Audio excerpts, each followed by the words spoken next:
Hello, everyone, and welcome to this edition of the Glass Academy Webinars 2026, presented in association with Ethos Empowers. This year, our overarching theme is Envisioning India at 2047, Building the Next Century of Progress. A theme that invites us to reflect on how architecture, materials, technology, and planning will collectively shape the future of our cities and built environment. As India continues to urbanize at an unprecedented pace, our cities are being challenged to become not just larger, but smarter, more inclusive, climate responsive, and resilient. Questions around mobility, public infrastructure, energy performance, environmental comfort, and quality of urban life are becoming increasingly central to the way we design and plan. Today's session, titled Reimagining Indian Cities Smart, Inclusive, Resilient, and Transparency in Design, explores one such lens through which we can examine the evolving urban condition. Traditionally viewed as a facade or aesthetic material, glass today plays a far more layered role within contemporary cities, from influencing daylight, thermal comfort, and energy performance to shaping transparency, visual connectivity, and the experience of public space. Glass increasingly intersects with broader conversations around urban well being, infrastructure, sustainability, and human experience. So, this discussion, therefore, is not just about materiality, but about how design decisions at the scale of buildings and cities collectively shape the way urban environments are experienced and inhabited. To help us unpack these ideas, we are delighted to be joined by two distinguished speakers whose work engages deeply with cities from both analytical and experiential perspectives. First, we have architect Jyothi Gupta, an architect, geospatial data scientist, and associate professor at Christ University, Bengaluru. With over 19 years of experience across the AEC industry, her work sits at the intersection of urban analytics, smart cities, and spatial intelligence. She has been recognized with the Karnataka Women's Leadership Award 2025 and as a global smart cities champion. Her practice bridges research, large scale urban systems, and real world application of data driven design thinking.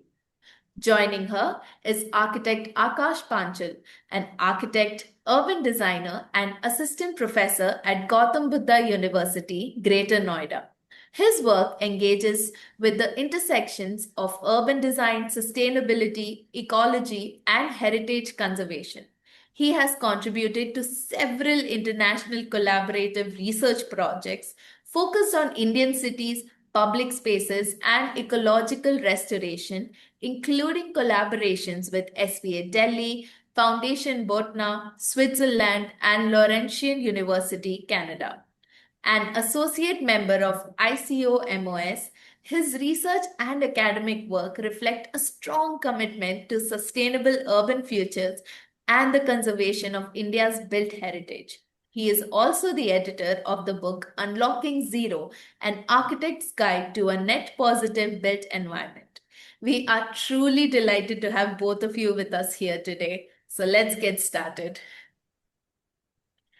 Jyoti ma'am, you have such an interesting background in geospatial data and urban analytics. So you work with systems that reveal how cities actually function. So how do you translate these insights into design relevant decisions that architects and planners can meaningfully act upon? Okay. Thank you, Rebecca, and thank you, Glass Academy, for inviting me for this wonderful platform, which is first of its kind that I'm being part of. Thank you, Akash, who is my co-panelist. Very nice to hear about your credentials and very happy to collaborate with you too today. So your question goes on with geospatial data and urban analytics. So basically, this is with regard to the UCL study, what I done from London, wherein I talk about geospatial insights and actionable design, converting raw urban data into spatial patterns. I use GIS software definitely for this, and also location intelligence. Now, whether I try to track the traffic flow, I do the microclimate or the social interaction. Basically, a map is generated for identifying the site plan so that we can highlight the design constraints and opportunities. For example, mobility data.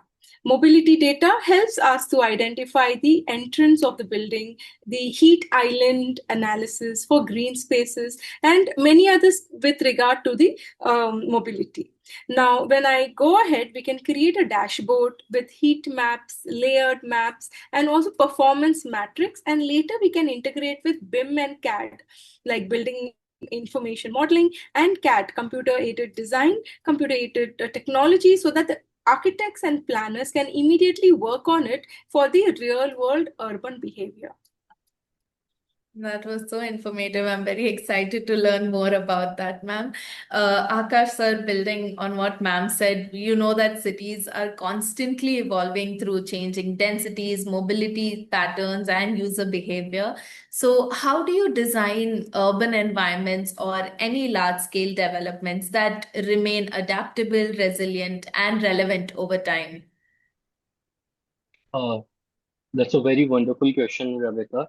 First of all, I would like to thank Class Academy as well as Ethos Empower to give me this wonderful opportunity to talk about these pressing issues. So, as in your introductory note, you have said that because of urbanization, our uh, our cities are under stress. Not even our cities, are even our towns or as well as villages are also under stress if we look at them from a very systemic view. So, as an from an urban design perspective, I think that we don't if we look at the thing if we look things in isolation, then we are going to screw up. So from urban design or planning perspective, it is very important that we look cities as a systems. So uh, if we talk about housing, then we builders are mostly doing buildings which are not even incremental. And in present day times, we need housing which are incremental. We need parks which do not shrink when more people come in because of the increasing densities. So there's a need of structured planning, and I that master plans has every Indian city or every metropolitan city is having a master plan. But when we look the realities of it, and we don't see most of it. So it is important that we do design, we do planning on all the three tiers, like on regional planning level, on master planning level, as well as zonal or local area planning levels. In India, we only talk about 73rd Amendment Act, which talks about giving powers to urban local bodies. But most of the Indian cities, in most of the Indian cities, we don't see local area planning. And local area planning is the thing is one of the very important solution because it is a very bottom approach. What people really require, uh, local area planning talks about it. So I think our cities need to be resilient because we know that there is a climate change. So resilience is important. We need to understand housing shortages. We also need to look at informal housing sector because I think in India with that kind of population, that is my perspective that we won't be able to solve this issue through formal planning frameworks. We also need to look into the informal aspect, and that is how we can solve the shortage of housing or migration, as well as resilience is very important in terms of water, in terms of wind, in terms of storms. So this is how I want that our city should work. True. So all the factors you mentioned definitely add up to the long-term adaptability and resilience of the overall cities. Jyoti ma'am, Coming to the data part again, so there is often a gap between what urban data suggests and what people actually experience on the ground. Have you ever encountered any situations where data told one story, but the lived reality revealed a completely different story? How would you navigate that kind of disconnect? Yeah, definitely. This is one of the most important questions because nowadays there's a lot of AI, there is a lot of intelligence, but people don't understand that AI won't give you the complete output.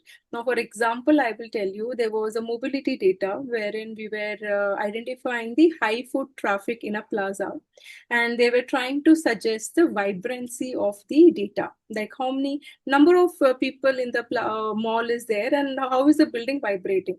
But people, instead of identifying that, they are more focusing on how safe are you in the mall. It's because of the poor lighting. It is because of lack of surveillance. Now, the data captured is only for the movement. It's not for the perception. Now, please understand, if we navigate this into qualitative data from quantitative data, how are we trying to do in the ground truthing? Basically, we are doing on-site observation, we are doing interviews of the people who are using the space. That is, see, a building cannot be designed without people, and unless we get feedback from the people, that's more important. We can definitely collect the data, we can understand the movement, we can do a lot of dashboard, but unless the perception is there for the architect, for the designer to design, it is very difficult to capture the experience. Now, this hybrid approach of what is the blind spot, what is the gaps, definitely can be taken care with regard to the safety, social inclusion, and the raw matrix. So basically, you need to prepare a comparative statement with the with the data and with the perception that you receive from the people, and then try to calibrate with the interpretation of this data, and find with that data you need to design so that the actual human needs can be identified instead of statistical pattern. So I would say we need to design for human, not for the robo. So we need to take feedback from humans. So this is what my gap would be in order to connecting the disconnect. True, ma'am, true. Human-centric planning is something that all the architects and designers should keep in mind. Mr. Akash, building on that ideas of how cities are understood and experienced, how much of our interaction with urban space is shaped through light, visibility, and our visual connection with the built environment? In large urban or public facing projects, how do you approach glass as a design element that shapes daylight, comfort, transparency, and the overall experience of an urban space? Uh, so, Rebecca, what I think that our urban experiences are not only shaped by the visual aspect of it or the perception aspect of it, but there is more to it. Like it also depends on how on our other senses, like what kind of like what are we smelling, maybe what are we touching, and those phenomenological aspect of it. Like even the atmosphere is the thing that which uh, determine or which shapes our perception. However, glass I feel is a very important aspect because it is more related to visibility. Visibility. So, as a design element, I think that there's a concept called eyes on street in urban design that people feel safe because they are being seen and they are seeing. Because whenever there are edges which are very opaque, so there's a perception of fear. So I feel that in public space, especially in public spaces, glass has a main role to do this aspect of public safety within the public environment at any given point of time. True, sir. Very true. That was a wonderful explanation, actually. My next question, Jyoti ma'am, uh, you had mentioned once before about performance modeling software that you were using. So, coming to that, as Indian cities grow vertically, can urban analytics and simulation tools actually help us understand how glass and facade systems can create more climate responsive and comfortable urban environments? Yes, actually, I was waiting for this question because yours sponsored is by glass, right? So why is the glass has not been questioned? So definitely, I would say there are a lot of analytics and simulation tools like the energy modeling, daylight analysis, microclimate simulation, wherein you predict the glass facade. In what way are we having the indoor comfort? What are we using the energy? How well it is sustainable? The urban heat island, India being the hot, we can see 12 hours sun, or else if you go to the Western countries, it's like 4 o'clock, you see the night time. So, with regard to that, what is the benefit are we using with this blessed sun that we are getting from for our country? Then, what are the different kinds of tools that has been available, like for the greenhouse effects, like the cooling loads? Then, with regard to simulation, I would say solar control glass. We need to have more of dynamic shading, Jolly works, hybrid system. So these are the few examples of daylight and thermal performance.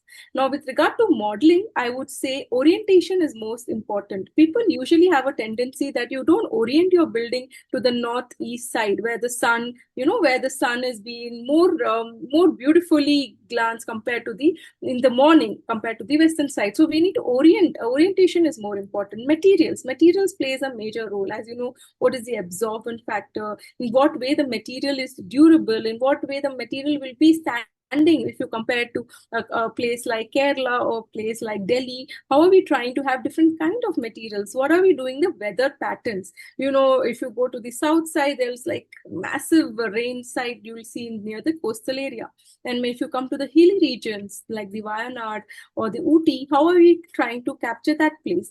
So all this plays a major impact, and architects being specialized in all these features, a design facade plays a major role because it's a visual connectivity for the building, right? And it making a vertical movement with regard to the climate responsive design.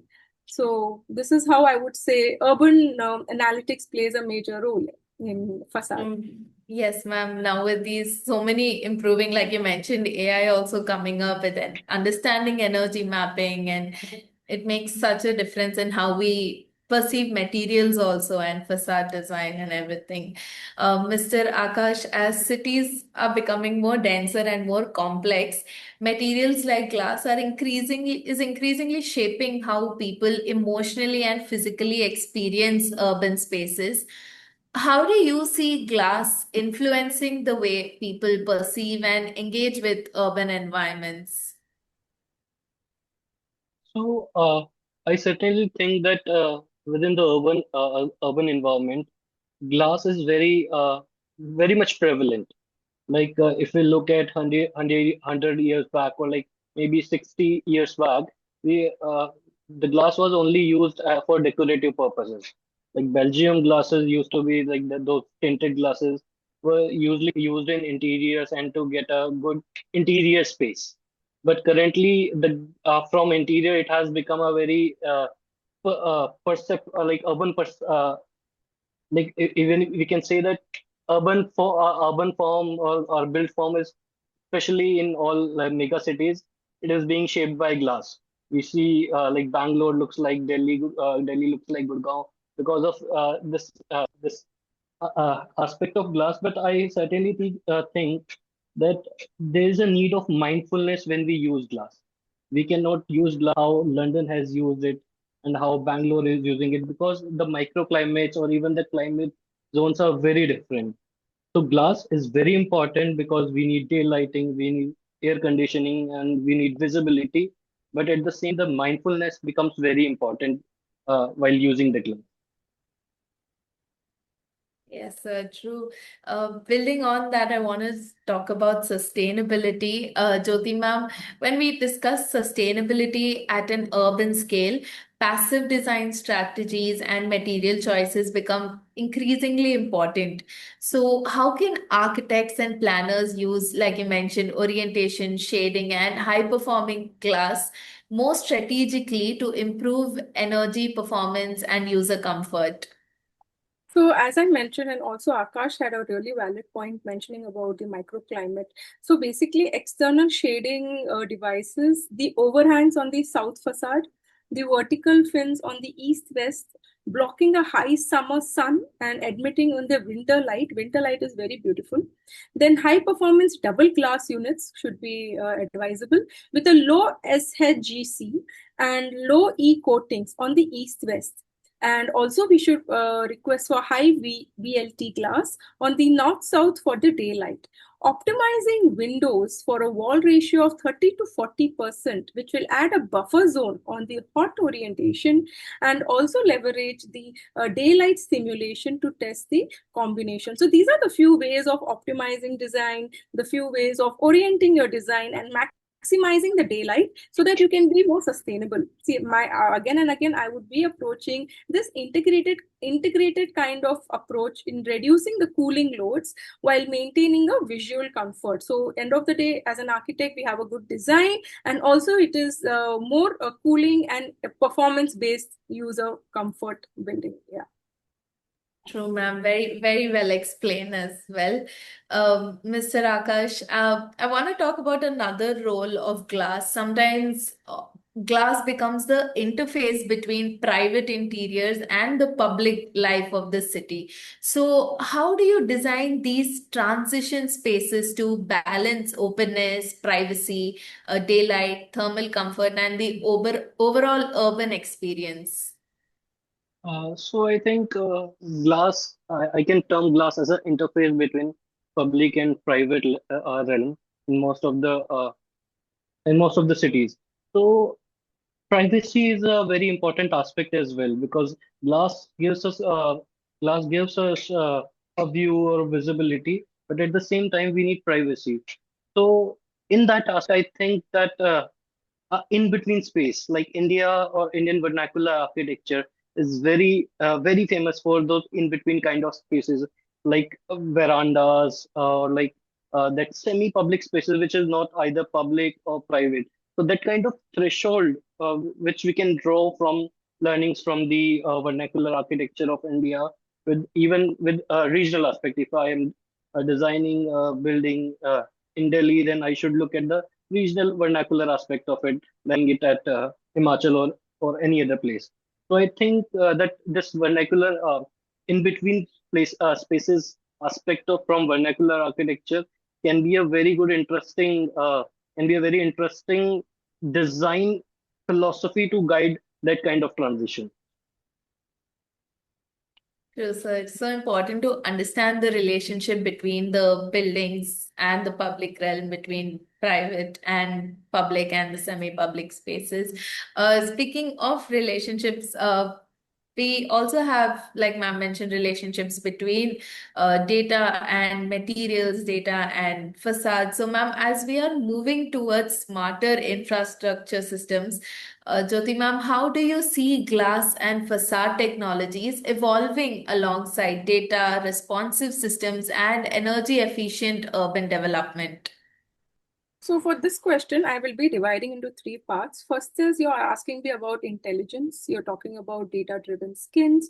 Then you're talking about how actively it's involved in the environment. So firstly, I would say electrochromic smart glass.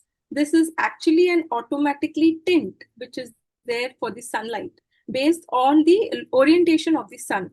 And what is the weather data? What is the time of the data? How's the reducing the cooling? It is about 20% of how we are optimizing daylight. Now, these facade is basically integrated with smart grids, if you've heard of building management system, real-time coordination with HVAC, air conditioning, city-wide energy infrastructure. Now, the second part of the question, I would say, generic design algorithms. Now, this we try to use machine learning and AI, wherein we try to collect the local climate data and then optimize the facade of the geometry of the building in a passive solar games. And the last part of your question is kinetic facade. We need to also adapt kinetic facade in order to get sun angles, how well it is transparent with the solar cells, and in what way are we doing power generation. To overall, if to conclude your question is, we need to have more convergent with responsive, energy positive envelopes, and also intelligent skin with environment sustainable solutions. So this would be my answer to your question. Yes, ma'am. It's so important that we also evolve with all the technologies that you're mentioning to be updated with everything. Um, there is also, we cannot talk about urban design without talking about public infrastructure. Mr. Akash, public infrastructure today, whether it be transit hubs, workplaces, airports, healthcare facilities, or civic institutions, they increasingly rely on daylight, visibility, and visual openness. So, how does the use of glass influence the way people navigate, perceive, and experience these large urban environments? Yes. Uh, I feel that you're right that in most of the public buildings or large scale infrastructure projects like airport, railway stations, or large scale public places, or even the commercial complexes, uh, it becomes very important with glass that we are able to see what is going inside. So again, that edge conditions or the porosity of edge condition becomes very important in two aspects, that we need to know that what is going inside, and then at the same time the other person outside is able to see us. So this aspect of being seen and seeing is very important for public safety perception, as well as it also gives a very inquisitive aspect, that if I'm moving in a commercial complex, then it becomes very important that I catch things, that even like in malls, most of the malls works on this aspect of this aspect of surprise visit, that I wanted to take something, I wanted to go to the supermarket, but at the same time there is a shop of a jewelry shop, and all those jewelries are being put on the facade. So I was not intending to buy jewelry, but since that incident happened, like accidental shopping happens. So this is also very important aspect in public spaces. And another aspect of glass or transparency is democratization, because I feel even in Europe, I don't remember the name of the parliament, but people would be able to see the parliament proceeding from the rooftop, because and I guess it was designed by architect Norman Foster. So it also gives a sense of democracy, transparency. So I think in civic designs or in public buildings, glass is playing that kind of roles to improve democratization. True, sir. And building on that, Jyoti ma'am, though infrastructure is very important, cities are not just shaped by them, but also by how people feel within them. So, how do you see urban analytics evolving better to understand their comfort and well-being? You had touched about this before, but could you please explain a little more in detail? Yeah, I will give you a short answer because it's repetitive. Okay, what I would say is analytics. Basically, we talk about human centric. Then we talk about how we collecting the environment data, because that is the only data we can collect for an architect per se. So we can collect that. We can also have sensor data. We can have social media data. We can have smartphone interaction with the human behavior that also can be tracked.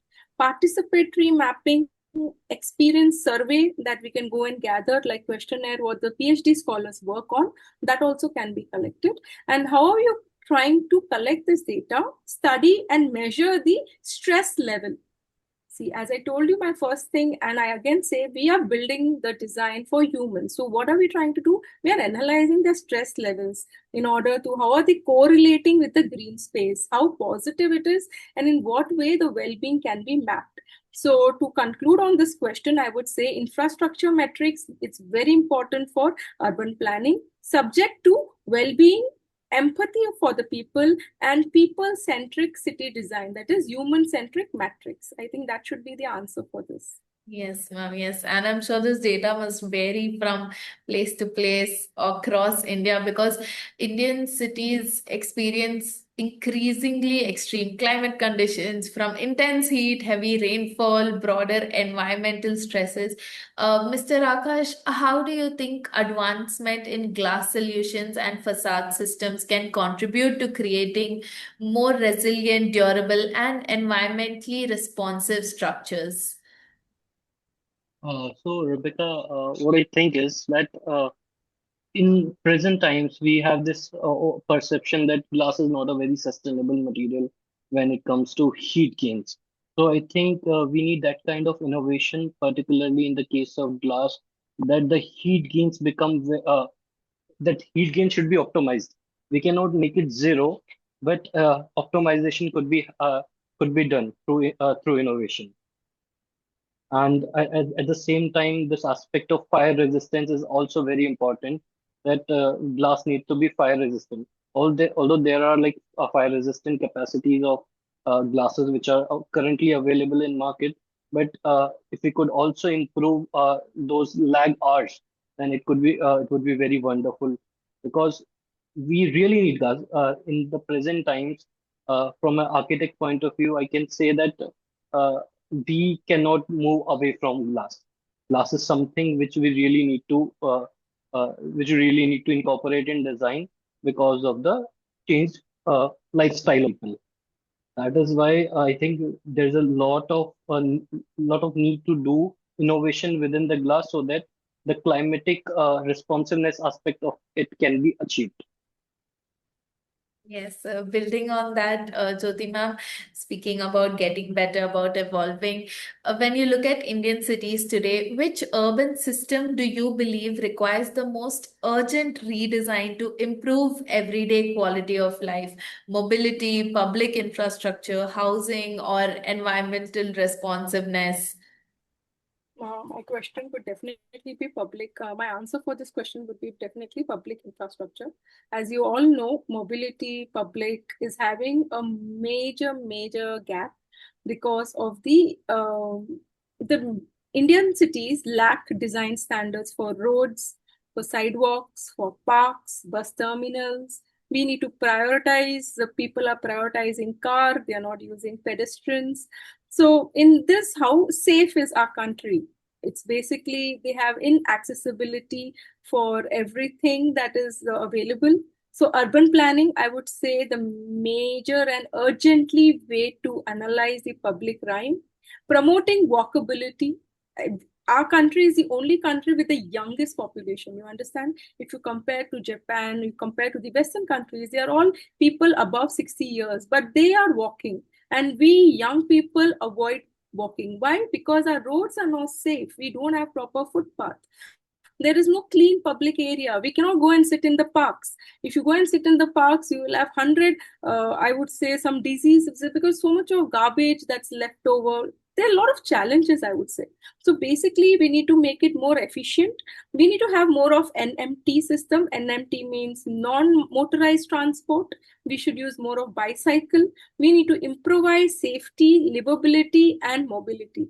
And lastly, we need to also have good housing and environment responsing. We need to have people experience the urban design of each city. Each city is unique. Whether I talk about Jaipur, Jaipur is a pink city. Rajasthan, it is one of the heritage.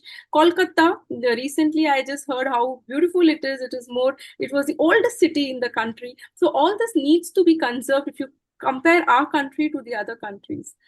So yes, infrastructure is where we need to concentrate. That was a wonderful takeaway for everyone who's watching the webinar. We're almost coming to the end of the webinar. My last question is for both of you. As we look toward India 2047, what shifts in mindset or policy or material innovation or design approach will be essential to creating cities that are not only smarter, but also more humane, climate responsive, and resilient? Me, should I go first? Sure, sure.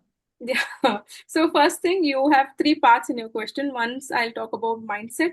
So the mindset you're asking to see India in 1947. So 1947 is way, way long. We need to talk about the foundation, about the growth. You understand? We need to talk about how the increment planning is. We need to focus on. Then the policy. We need to try to highlight the templates need to be really integrating environment, mobility, economic growth. I would say more of ESG. ESG needs to be made a more main aspects in policy part. We need to prioritize more of cities in transportation, public infrastructure, and we should also have more of spawn cities. Spawn cities are something cities we need to focus on urban local bodies. And again, on your question, design and material. When I talk about material, we need to have more of circular cities with dual plumbing, segregated waste. We need to have better pavements. We need to have climate adaptive materials like cool roof, shaded walkways, and we need to target canopies. We need to target green corridors. We need to mitigate the heat. We talk about LEED, we talk about Greha, we talk about green buildings, but where is it actually? It's just on the paper, it's on the documents, but we really don't see around us. So that is where I would say these are the main shift that is essential for our 1947 target. Yeah. Shall I go now? Yes. Yeah. So for the 2047 vision, I think there's a need to do there's a need of integration of policies as well as planning as well as design, like urban design. If all these three things won't work in synergy, then I think that our future is not going to be very, very great. Because from my experience, when we do urban design or when we do consultation or public participation in local area planning, then we realize that we are doing a lot. But at the same time, when we do not have a planning framework, or when we do not have a policy framework to say, then these ideas are not being executed well. So there's an issue of capacity building that our governments, especially the local bodies or even the state governments, they think that cities are the engines of growth, but at the same time, that growth engine is failing because we are only looking at the economic aspect of it. We are not looking at how ecology is being disrupted or people are and these are the aspects of ecology uh, on the humans. So I feel that all three levels has to be integrated, and that is why we would be able to achieve a sustainable future for in year 2047. At the same time, I feel that not only this we don't need, not we only not need to do uh, focus on the mega cities or even the tier one or tier two cities. Recently been to Bundi. Bundi is a very small city in Rajasthan with a population of 1,25,000 people. There are 56 step wells within that town. And when I went there 3 years back, I saw that most of those ecologies, those pools, those step wells are still in working, and people are very deeply associated uh, with these water bodies and these heritage structures around those temples, pools and kunds. But now in these times, there's a lot of tourism happening in and around these circuits of Kota and Bundi, and earlier, when I went there, there was no infrastructure, so could see that aspect of that people are very much involved uh, with their water bodies and their temples. But after this tourism aspect and the good mobility, good connectivity, I see that those water bodies have dilapidated. They are stagnated. People are not linked with not linking with them. So this aspect also needs to be understood that when tourism or urbanization hit a city, so this not only do good in terms of tourism or in terms of economy, but there are negative aspects of it. And this is not only happening in mega cities, it is also happening in very small cities. So I think a larger vision needs to be incorporated when we think about urban system, because cities are linked with rural areas and the towns. So we need to think in synergy with them. We don't need if we will only look at cities, then we will not end up in a very good state. True, so that was a very, very excellent points that you've made. Even Jyoti ma'am, you've brought up factors that we need to keep in mind throughout. So, before we close the webinar today, I want to have a fun rapid fire session. I will ask you a few questions to both of you, and you can answer in one word with a brief explanation or a sentence. Jyoti ma'am, will begin with you. What is one urban insight that architects often overlook? Orientation and context. A Basically, city, in your opinion, that is getting urban resilience right. Singapore is doing integrating waste management, but Copenhagen is doing better in climate resilience. One underrated factor in making cities more inclusive. Accessibility for people with disability. One word that you would choose to describe glass. Transparency. Thank you, ma'am. Mr. Akash, next set of questions is for you. What is one aspect of glass in Indian cities that deserves more thoughtful attention? I think the democratic aspect of it. One design decision that most influences how people experience a city. I think it is very important to walk because unless until you don't loiter, you won't be able to perceive a city or you won't be able to uh, experience a city. So I am a like urbanist who cycle or who walks in the city uh, to experience or to understand the essence of the city. One word that describes the future potential of glass in Indian cities. I would say urbanization, And one word that you would choose to describe glass. transparency. Uh, with that wonderful round, we come to the end of this special webinar. Thank you, Architect Jyoti Gupta and Architect Aakash Panchal, for this incredibly insightful and thought-provoking conversation today. As we close this session, what stands out is how deeply interconnected our cities truly are, where data, design thinking, material choices, and on ground realities all come together to shape the urban experience. From understanding how geospatial data can inform real design decisions to exploring how materials like glass influence perception, comfort, and urban identity, this conversation has helped us look at cities not just as systems but as lived, evolving experiences. Both your perspectives, one rooted in data and urban intelligence, and the other in urban design and public space research, were so insightful. On behalf of Glass Academy and Ethos Empowers, thank you both for your time, your clarity of thought, and for sharing your expertise so generously with us today. And to our audience, thank you for being with us throughout the session and for your active engagement. We hope you're taking away fresh perspectives on how cities can be reimagined through the combined lens of data, design, and material intelligence. Stay tuned for our upcoming sessions as we continue to explore conversations at the intersection of architecture, materials, and urban innovation. Also, do follow us on Instagram and LinkedIn for more updates, insights, and upcoming announcements from Glass Academy and Ethos Empowers.